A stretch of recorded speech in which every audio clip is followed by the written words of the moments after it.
नीन्द्रभारचं जगद्वीतपाणी मंडनं मंडनं तरुण तुलसीमाला कंदरं कंजनेत्रं सदैव धवलहासं विठ्ठलं चिन्तयामि अलङ्कापुरी रम्यसिंहासनस्थलं पदाम्बुजतेजं दुरिते प्रदेशं वेदेदाङ्घ्रिदेवे सदा स्त्रियमानं समाधिस्थमूर्तिं भजे ज्ञानदेव जयांचे केलिया स्मरण होय सकल विद्यांचे अधिकरण तेची वंदू श्रीचरण श्री गुरूंचे ते नमस्कारूया वैकुंठीची मूर्ती एकनाथा घरी पाणीवाय हरी कावडी श्रीखंड्या चंदन उगवळून करी वस्त्र गंगा तिरी धुतासे पूजेसी तत्पर उभा ठाई ठाई देव पूजे समय तिष्ठ तसे निळा म्हणे देव राबे त्यांच्या घरी दत्त चोपदारी करीत असे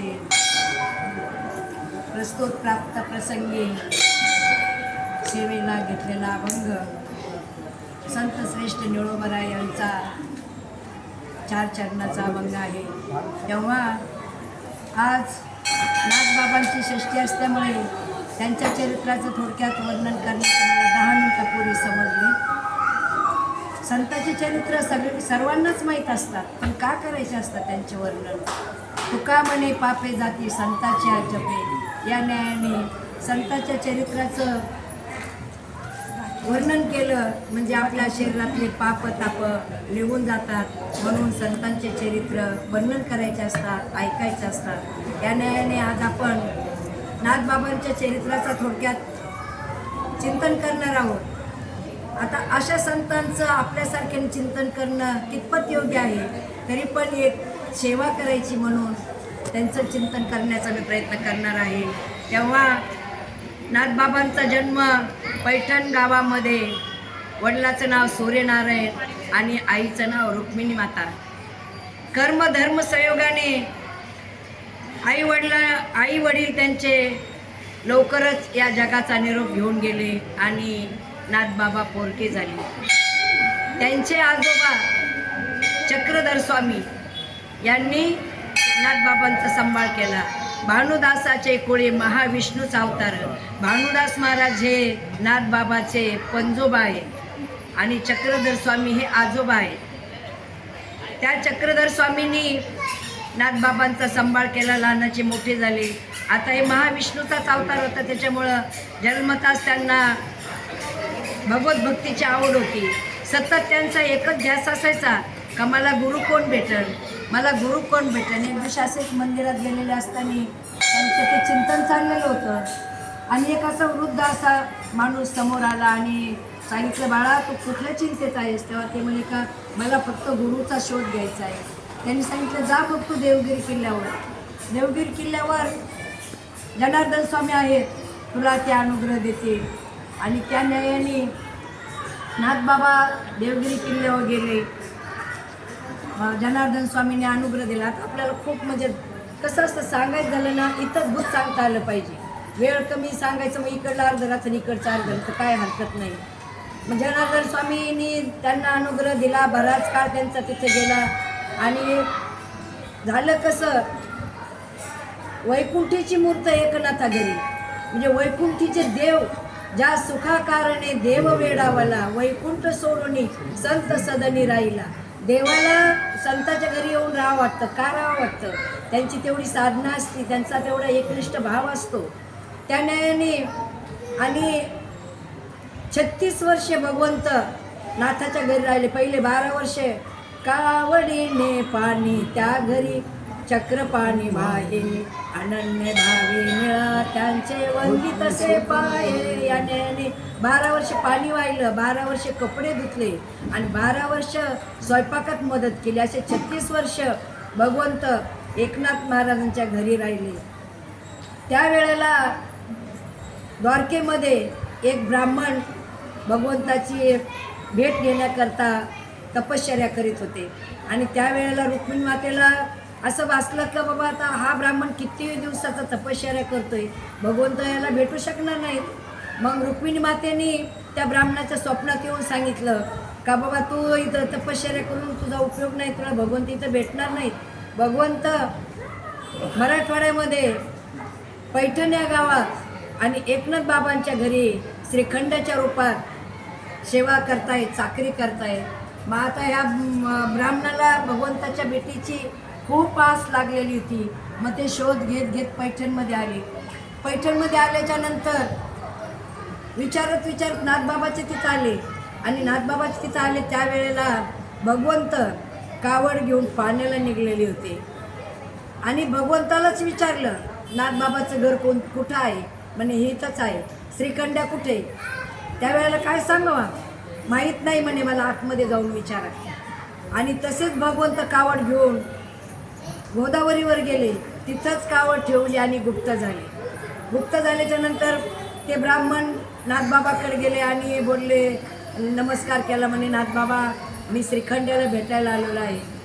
तेव्हा नाथबाबा बोलले, श्रीखंड्या गेला असन गोदावरीवर, पाणी आणायला गेला असन, कुठं काहीतरी करत असन.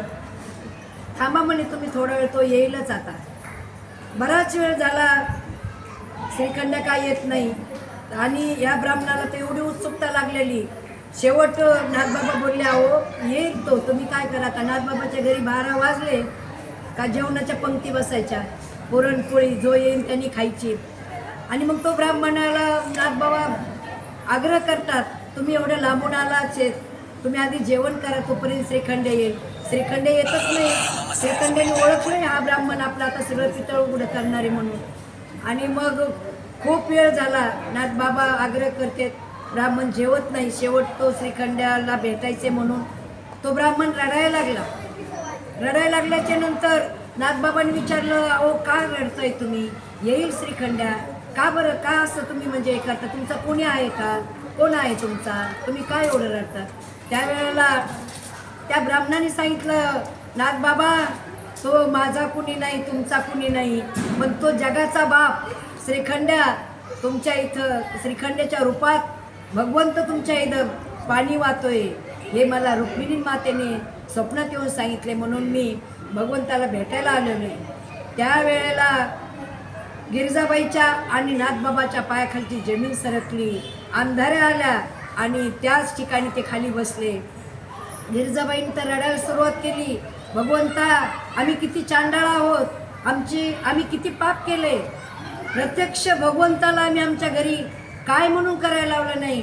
पाणी काय भरलं, कपडे काय धुतले, स्वयंपाक काय केला, भांडे काय घासले, झाडू मारला, एकही काम सोडलं नाही का ते काम भगवंतानी केलं नाही. एवढे रडायला लागले. आणि शेवट मग त्यांनी धावा केला, भगवंता आम्हाला माफ कर, आता आम्हाला तू एक वेळेला भेट दे. खूप धावा केला त्यांनी. त्यावेळेला भगवंतानी सगुण रूपामध्ये त्यांच्या देव्हाऱ्यामध्ये प्रगट झाले आणि नाथबाबाला आणि गिरिजाबाईला दर्शन दिलं. पण त्या ब्राह्मणाने त्या रूपात दर्शन घेतलं नाही. ते ब्राह्मण बोलला, नाही, मला श्रीखंड्याच्याच रूपात तुमचं दर्शन घ्यायचे. त्यावेळेला प्रत्यक्ष भगवंतानी पुन्हा श्रीखंड्याचं रूप घेतलं आणि कावड खांद्यावर घेऊन त्या ब्राह्मणाला श्रीखंड्याच्या रूपामध्ये भेट दिली. का दिली? तेवढी तपश्चर्या लागते.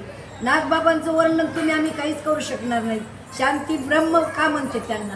आता आपण सगळं ऐकून येतं, कुणीच असं नाही का कोणाला माहीत नाही म्हणून, फक्त चरित्राचं वर्णन व्हावं म्हणून सांगायचं असतं. येवण 108 वेळा अंगावर थुकला. काय केलं?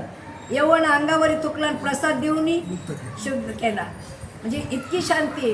अक्षरशः नाथबाबाला राग यावा म्हणून कित्येक लोकांना सुपाऱ्या दिलेल्या, पण नाथबाबाला राग आला नाही. एका तर ब्राह्मणाच्या मुलीचं लग्न होतं आणि त्याला जरा पैशाची अडचण होती.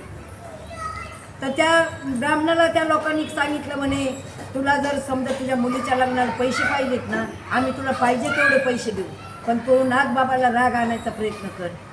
मग त्या ब्राह्मणाने काय केलं का, असे चिखलानी भरलेले आपले चप्पल बूट असतील, असे चिखलानी भरलेले पाय आणि नाथबाबा पूजा करतायत. असा जसा आला असा धडक गेला आणि नाथबाबाच्या मांडीवर बसला. त्यावेळेला नाथबाबांनी काय बोललं?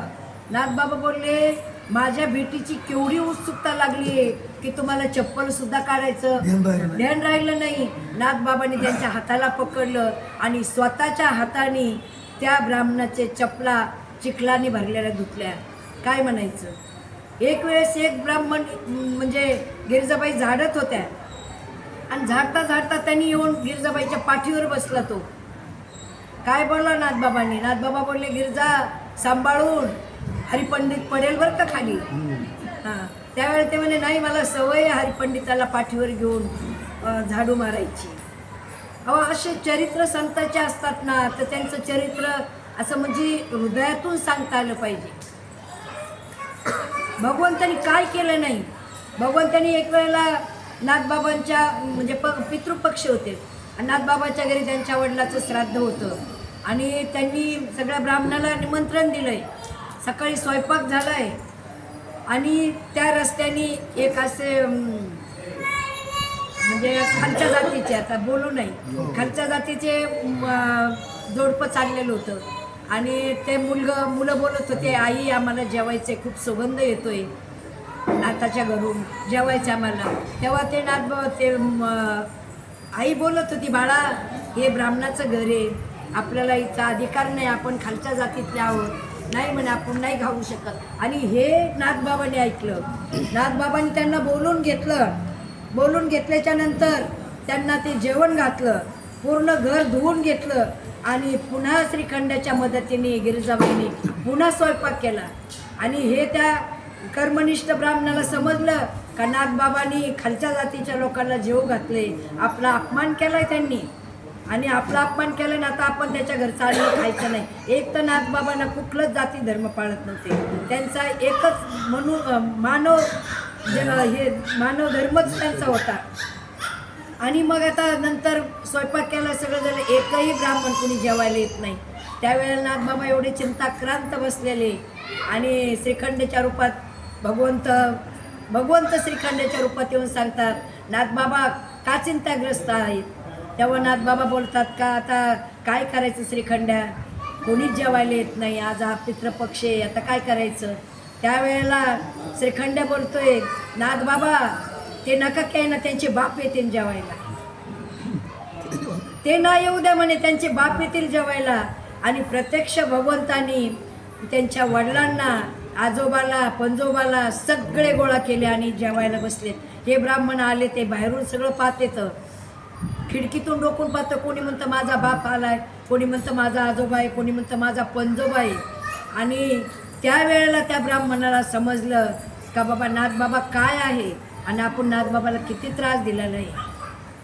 संत कोणालाच समजले नाहीत. आणि ज्या वेळेला ते संत होते ना, तेव्हा सैतान इतके विचित्र मातले होते.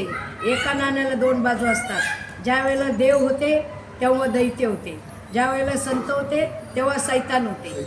आणि आता सामान्य जरी असले, चांगले असले, तर त्यांना वाईट आहेत विरोध करणारे, आणि विरोध करणारे असल्याशिवाय जीवनामध्ये मजाच नाही. असं काही ठिकाणी सांगितलं आहे का जोपर्यंत तुम्हाला शत्रू नाही ना, तोपर्यंत तुमच्या जीवनाला अर्थ नाही. जीवनामध्ये शत्रू असला पाहिजे तर त्या जीवनाला महत्त्व आहे. अनेक संतांना खूप त्रास दिला आहे लोकांनी. नशीब आपण त्यावेळेला जन्माला आलो नाहीत, आपण आता आलोय. त्रासच द्यायचं सांगायचा तर नाथबाबाला, आता आपण भगवान बाबाचं उदाहरण आपल्याला माहिती आहे. भगवान बाबावर तरी फक्त आळस घेतला होता तेवढा. असं एका ठिकाणी वाचायला भेटलं मला नाथबाबांचं का नाथबाबा ज्या वेळेला देवगिरीवर होते आणि त्यावेळेला जनार्दन स्वामी असे साधनेला निघून जायचे आणि नाथबाबावर सगळी जबाबदारी सोडायची. नाथबाबाला पण शांतीब्रह्म म्हणतो, पण ते एक अभंग आहे काय, मेना उनी मऊ वज्र उनी कठीण, असं आहे काहीतरी. तसं नाथबाबा जरी शांतीब्रह्म होते ना, त्यांनी एक वेळेला शस्त्र चालवलेलं आहे असं मला ऐकायला भेटले. तर त्यावेळेला जनार्दन स्वामी देवगिरीवर नाही हे समजलं आणि यवनाने देवगिरी किल्ल्यावर हल्ला केला. देवगिरी किल्ल्यावर ज्या वेळेला हल्ला केला या यवनाने, त्यावेळेला नाथबाबांनी त्यांना एवढा प्रतिकार केला का त्यांचा पराभवच केला त्यामध्ये. आणि आता नाथबाबाने आपल्याला पराभूत केले. हा तो राग इतका त्या यवनाच्या डोक्यामध्ये बसलेला होता. ते एवढे क्रोधित झाले होते का नाथबाबाला म्हणजे धडा शिकवायचाच, याचा बदला घ्यायचाच. मग तिथून पुढे नाथबाबांचे असे शिंतोडे उडवायला सुरुवात केली त्यांनी. काय नाथबाबाच्या अंगावर फुटणं, काय अनेक प्रकारे त्यांना त्रास द्यायला सुरुवात केली. आणि मग ते इतके क्रोधित झालेले, कशानेच काही फरक पडत नाही. जसं नाही का भगवान बाबाला त्रास दिला काही फरक पडत नाही म्हणून त्यांच्यावरती आळ आणला, काय केलं ते भाग वेगळा आहे. तसं मग एका हिंदू स्त्री, विधवा स्त्री होती हिंदू, आणि कर्मधर्म संयोगाने तिचे एक यौवन म्हणजे मुस्लिम अशी संबंध होते आणि त्याच्यातून ती गर्भवती झाली. आता गर्भवती झाल्याच्या नंतर या लोकांनी विचार केला का आता आपल्याला संधी चालून आलेली, आता नाथबाबाला बदनाम करायचं म्हणजे करायचं. आणि मग त्या यवनाने त्या स्त्रीला सांगितलं म्हणे, हे पा म्हणे, आता तुला एक मी संधी देतोय, तुझ्या पोटामध्ये जो गर्भ वाढतोय, जे बाळ वाढतंय ते नाथबाबाचं आहे असं तुला सांगावं लागेल. तू जर नाही सांगितलं तर तुझे तुकडे करून फेकून देणार, आणि जर म्हटली ना तू का हा माझ्या पोटातला गर्भ नाथबाबाचा आहे तर तुला पाहिजे तेवढी धनदौलत देऊ. आता असं ऐकल्याच्या नंतर तिला जीव वाचवायचा आहे ना, आणि शिवाय जीव बी वाचतोय आणि धन बी मिळतंय. नाथबाबाशी आपल्याला काय घेणं देणं, होईल बदनाम तो होईल बदनाम, पण संताला देव कसा बदनाम होऊ दे, ही खरी ताकद आहे संतांमध्ये. आणि मग सगळ्या पैठण गावामध्ये झालं, नाथबाबा म्हणजे काय स्वतःला संत समजतो, स्वतःला शांतीब्रह्म समजतो आणि व्यभिचार करतोय. एका स्त्रीशी त्याचे संबंध आहेत आणि ती स्त्री गरोदर आहे. आता ज्याच्या तोंडाला येईन ते अशा वेळेला लोकांना खूप म्हणजे संधी चालून येते. आणि मग एक दिवशी त्या पैठणमधल्या चांडाळ चौकटीने सभा घ्यायची ठरवली, पंचायत बोलवली. पंचायत बोलवल्याच्या नंतर नाथबाबा आले, नाथबाबाबरोबर त्यांचे 4 लोक आलेत आणि इकडं यांची तर म्हणजे फुल सभा त्यांचीच होती. मग जे ज्याच्या तोंडाला येईल ते बोलत होते. नाथबाबा काय बोलणार आहे, त्याला बोलायसारखा विषयच नाही, तो पापी आहे, तो चांडाळ आहे, काय काय बोलत होते. त्यावेळेला नाथबाबाचे जे शिष्य होते, जे भक्त होते, त्यांना एवढा क्रोध येत होता, एवढा क्रोध येत होता, त्यांच्या हाताच्या मुठी ओळत होत्या, डोळे क्रोधाने लाल बुंद होत होते. ते लोक बोलत होते, नाथबाबा बोला काहीतरी तुम्ही, लोक काय बोलते तुम्हाला ऐकायला येत नाही का. नाथबाबा बोलले, अहो पण मी बोलून कोण ऐकणार आहे, माझ्या शब्दावर कोणी विश्वास ठेवणार आहे. लोक बोलले, तुम्ही नाही बोललो कसं काय जमणार आहे, विश्वास ठेवू नाही तर नाही ठेवू, पण तुमचं मत तर मांडा. नाही म्हणे, मी माझं मत मांडणार नाही, माझं मत जे आहे ते प्रत्यक्षात पोटातला गर्भ बोलत, ते सांगन ते कोणाचं आहे. लोक बोलले, असं नसतं होत बाबा, असं नसतं होत. ते म्हणे, का नाही व्हायचं. आणि मग का नाही व्हायचं म्हटल्याच्या नंतर त्या लोकांना तर संधीच आली का आता गर्भातलं बाळ थोडं बोलत असतं. तसे ते येऊन चौताळून म्हणजे नाथबाबा शिंतोडी उडत होते. आणि मग नाथबाबाचा एक भक्त असा पुढं आला आणि त्या स्त्रीच्या पुढे उभा राहिला. तिला बोललं म्हणे, आईसाहेब तुम्ही बोला काहीतरी, सत्य जे असेल ते, तुम्ही नका आमच्या नाथबाबावर आळ घेऊ.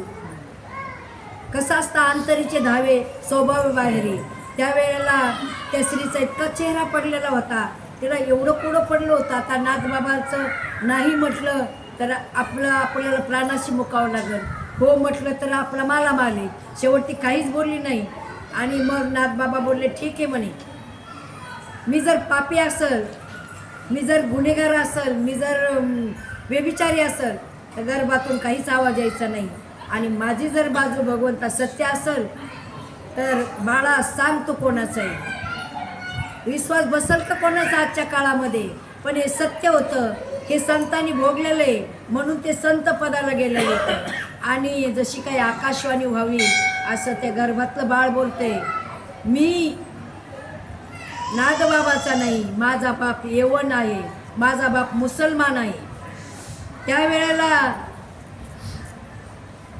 काय व्हावा, एकनाथ बाबाच्या महाराजांच्या नावाने एवढा मोठमोठ्याने लोकांनी गजर केला, एकनाथ महाराज की जय, एकनाथ महाराज की जय.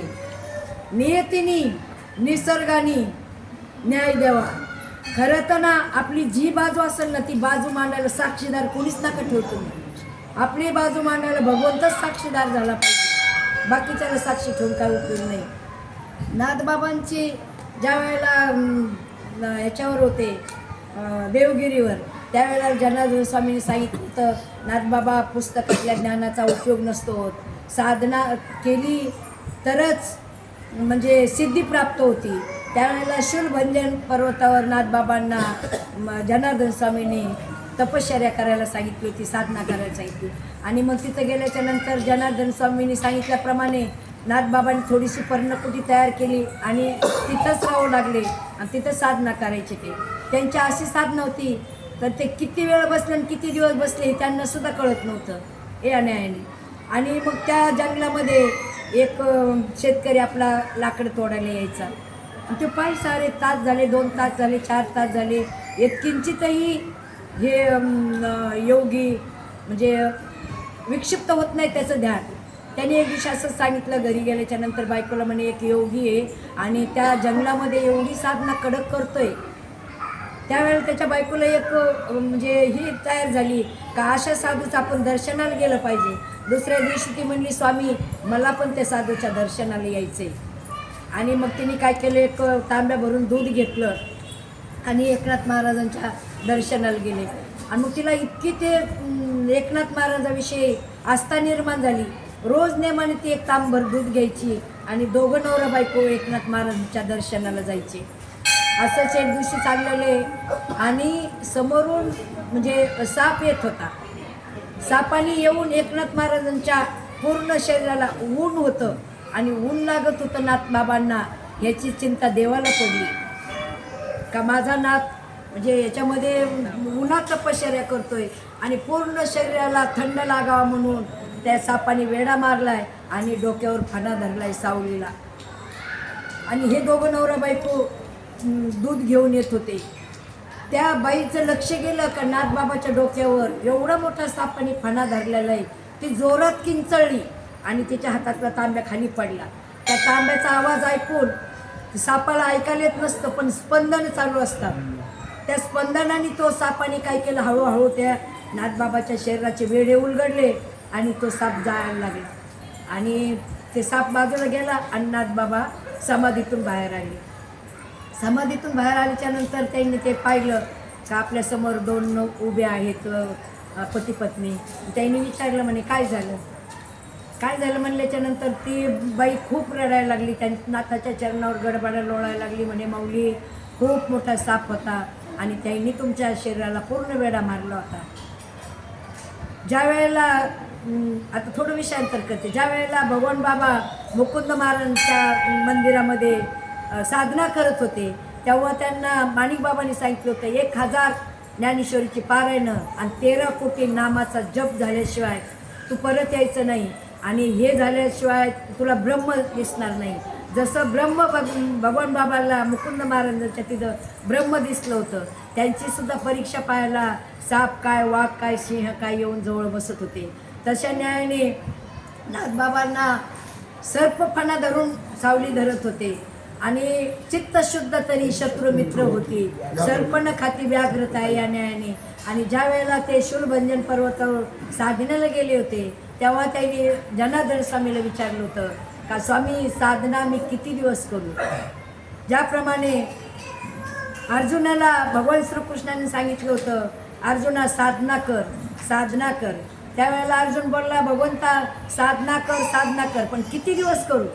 त्यावेळेला भगवंतांनी सांगितलं होतं जोवरी अर्जुना बोध भेटे ना मना तोवरी या साधना बजावे लागेल. जोपर्यंत मनाला बोध होत नाही ना तोपर्यंत साधना केली पाहिजे. तशी भगवान बाबांनी साधना केली. ज्या वेळेला प्रत्यक्ष भगवंतांनी ब्रह्म दाखवलं तोपर्यंत. आणि जनार्दन स्वामींनी सांगितलं होतं सर्वात्मक भाव जोपर्यंत तुझा होत नाही तोपर्यंत तू साधना कर. म्हणजे सर्वात्मक भाव म्हणजे काय, म्हणजे सापसुद्धा आपल्यासारखा होतो ना आपणसुद्धा सापासारखे होतो. अशा या न्यायाने जनार्दन स्वामींनी एकनाथ महाराजांनी शूलभंजन पर्वतावर तपश्चर्या केली.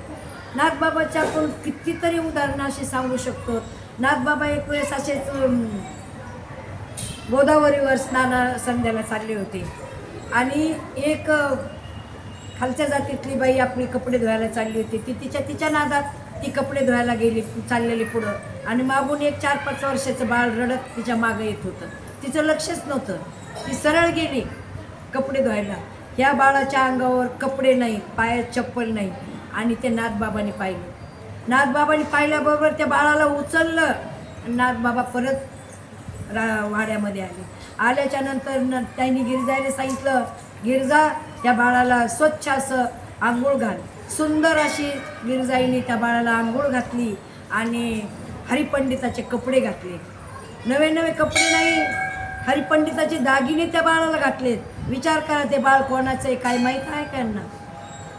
दागिने घातलेत, कपडे घातलेत आणि नाथ बाबा त्या हरिपंडिताबरोबर आणि त्या बाळाबरोबर खेळतायत. ही आई गोदावरून घरी आली, घरी बाळ नाही, माझं बाळ विचार करते, ह्याला विचारते त्याला विचारते, कोणीही सांगा ना हिचं बाळ कुठे गेलं म्हणून. आणि एक आजीबाई अशी कुठं झाडाखाली बसलेली होती. ती म्हणे, अगं बाई तुझं बाळ ना म्हणे एकनाथ महाराजांच्या कडेवर पाहिलं म्हणे. एकनाथ महाराजांच्या कडेवर पाहिलं म्हटल्याच्या नंतर ती धावतच नाथबाबाच्या वाड्यात आली आणि नाथबाबा 2 बाळाला खेळवतात. त्यावेळेला ही दरवाजात उभी आहे. आता आपल्या ह्याच्यात बाळ आपलं आसन कशावरून? हिचं एवढं काळं पुळुटं बाळ नाही, अंगावर कपडा नाही काही. आणि नाथबाबांनी पाहिलं कोणीतरी स्त्री बाहेर उभी आहे. त्यावेळेला नाथबाबा बोलतात, बाई बाळ तुमचं आहे का? तेव्हा नाथबाबा ती बाई बोलती, हो बाबा माझं आहे. आणि हे म्हणे आतमध्ये. आदरातिथ्याने ते बाळ त्या बाईच्या हातात दिलं आणि ती बाई लागली ते कपडे काढायला, दागिने काढायला. पहिल्याने कपडे काढले, नंतर दागिने काढले. तेव्हा नाथबाबा बोलतात का, बाई त्याच्या नशिबाने आले, घेऊन जा, तुझं बाळ माझं बाळ वेगळं नाही. याला म्हणते सर्वभूती समभाव. ते बाळ कोणाचं हे सुद्धा माहीत नव्हतं, तरी पण नाथबाबांनी त्या बाळाला नाऊ माकू घातलं, खाऊ पिऊ घातलं, दागदागिने कपडे लत्यांशिवाय आपल्या बाळाबरोबर त्या बाळाला घेऊन खेळत बसले. एवढा समभाव संतांमध्ये होता. आणि होतं कसं, आपल्याला म्हणजे संतांनी सगळं काही सहन केले. साधना तर जाऊ द्या, साधना तर तुम्ही आम्ही पण करतो, पण आपली साधना तिथपर्यंत पोहोचते कुठं? आपली साधना कशी आहे? सिजनली साधना आहे. आणि त्यांनी काम, क्रोध, लोभ, मद, मत्सर, षडविकाराला त्यांनी हे केलं होतं. दया, क्षमा, शांती ही त्यांच्याकडं होती. आपल्याकडे कुठलंच नाही त्यातला भाग. दया नाही, क्षमा नाही, शांती नाही. आपल्याकडे म्हणजे फक्त विरोध असतोय. पण संताकडे ते होतं म्हणून ते संतपदाला गेले. आणि ते संतपदाला गेले, त्यांनी जे काही भांडवल करून ठेवले तुमच्या आमच्याकरता, आपण त्यांच्या साधनेत राहिलं पाहिजे. त्यांच्या ग्रंथाच्या विचाराने आपण जगलं पाहिजे आणि त्यांच्या मार्गदर्शनाने चाललं पाहिजे. तरच आपण कमीत कमी माणूस म्हणून तरी जगण्याच्या लायकीचं होऊ. नाही तर आपलं काही चुकतं नाही. ज्याचं चरित्राचं वर्णन करायचं आहे ना, त्यांचे चरित्र म्हणजे काय, तुमच्या आमच्यासारख्याच्या फाटक्या तोंडाने वर्णन होण्यासारखं चरित्र असतं का त्यांचं? पण तरीसुद्धा फक्त आपल्या शरीरातले पाप आणि ताप निघून जावत म्हणून आपण त्यांच्या चरित्राचं वर्णन करायचं असतं. नाथबाबांमध्ये एवढं शांती होती एक वेळेस. आणि हे लोकांनी एवढे त्याला त्रास दिले ना. एक वेळेस एका बाईने नवस केला होता का, मला जर पुत्रप्राप्ती झाली तर मी 1000 ब्राह्मणाला जेवण झाली. आता 1000 ब्राह्मण ह्या बाईच्या घरी जेवायला जातील का? मग तिने आली नाथबाबाला बोलली, बाबा माझी अशीच आहे, जर मला जर पुत्रप्राप्ती झाली तर मी 1000 ब्राह्मणाला जेव घालायचीच आहे. तर नाथबाबांनी सांगितलं, तुला पुत्रप्राप्ती होईल, 1000 ब्राह्मण जेवतील, 1000 पात्र उठतील, ब्राह्मण जेवतील नाही म्हणे, 1000 पात्र उठतील. आणि मग आता तिला मुलगा झाला. ती आली नाथबाबाकडे, नाथबाबाला बोलली, आता मला मुलगा झाला आहे तर मला आता नवस फेडायचा आहे. नाथबाबा बोलले, काय हरकत नाही, तू कर स्वयंपाक. त्यावेळेला हरिपंडितांनी म्हणजे नाथबाबाच्या मुलांनी विरोध केला. म्हणजे तुम्हाला एवढे लोक विरोध करतायत आणि तुम्ही काय म्हणजे खालच्या जातीच्या लोकांकडे जाताय, त्यांचे जेवण घेतायत, काय करतायत? तर मग हरिपंडिताला मग नाथबाबांनी सांगितलं त्या बाईला, तो कोरडा शिदा आणून इथं दे. आणि तिने कोरडा शिदा आणून नाथबाबाच्या वाड्यात दिला. आणि हरिपंडितांनी आणि श्रीखंडाने मिळून तो स्वयंपाक केला. नाथबाबा जेवायला बसले. चमत्कार पा, आता 1000 ब्राह्मण कोणी ते ह्या बाईचं जेवायला. नाथबाबा जेवायला बसलेत. नाथबाबाचं जेवण झालं, पात्र उचललं, त्याच्या खाली पात्र उचललं, त्याच्या खाली पात्र, असे 1000 पात्र नाथबाबांच्या समोर उचलून गेले. अशक्याशी शक्य करिता तुझं काही नाही, अवघड नाही पांडुरंगा. या न्यायाने संताला कुठलीही गोष्ट अवघड नसती. म्हणून आपण संत होणं तर शक्यच नाही, पण संताच्या सेवेत, साधनेत आणि संगतीत राहा. संगतीचा एवढा मोठा फायदा आहे. संताच्या संगतीत गेला तर तुमचं जीवन सुंदर बनल. तुम्ही जर एखाद्या वेगळ्या संगतीत गेलात, वाईट विचार इतके माणसाला लवकर म्हणजे कॅच करतात. म्हणून दुर्बुद्धी ते म्हणा कदा न उपजो नारायणा, आणि दुर्जनाची संगत जेवढी टाळता येईल ना तेवढी टाळा. बोलताना अहो सगळ्या गोष्टी आपल्याच जवळ येतात. आपल्याला पुढे जाऊन तपश्चर्या करायची गरज नाही. बोलताना असं बोलावा, साचा आणि मवाळ, मिथुले आणि रसाळ, शब्द जैसे कल्लोळ अमृताचे. पुण्य आणि पाप काय हो? पुण्य म्हणजे तपश्चर्या केल्यास तुम्हाला पुण्य भेटणार आहे का? आणि पाप काय एखाद्याचा खून केल्यास पाप लागणार आहे का? नाही. पुण्य परोपकार, पापती परपीडा. समोरच्या माणसाला एखाद्याला खूप अडचण येते, कुठल्या अडचणीत असेल, त्याला कधी आर्थिक अडचण असेल, शारीरिक व्याधी असेल, किंवा त्याला तुमच्या मदतीची गरज असेल, त्याला मदत करा. पाप काय? समोरच्याचं मन दुखलं झालं पाप, दुसरं काय? म्हणून कधीही समोरच्याला दुःख होईल असं माणसाने वागू नाही आणि जगू नाही. एवढ्याच 2 गोष्टी जीवनामध्ये माणसाने बाळगल्या पाहिजेत. आणि भगवंताकडं मागायचं झालं ना तर काय मागायचं? भगवंतालाच मागा तुम्ही.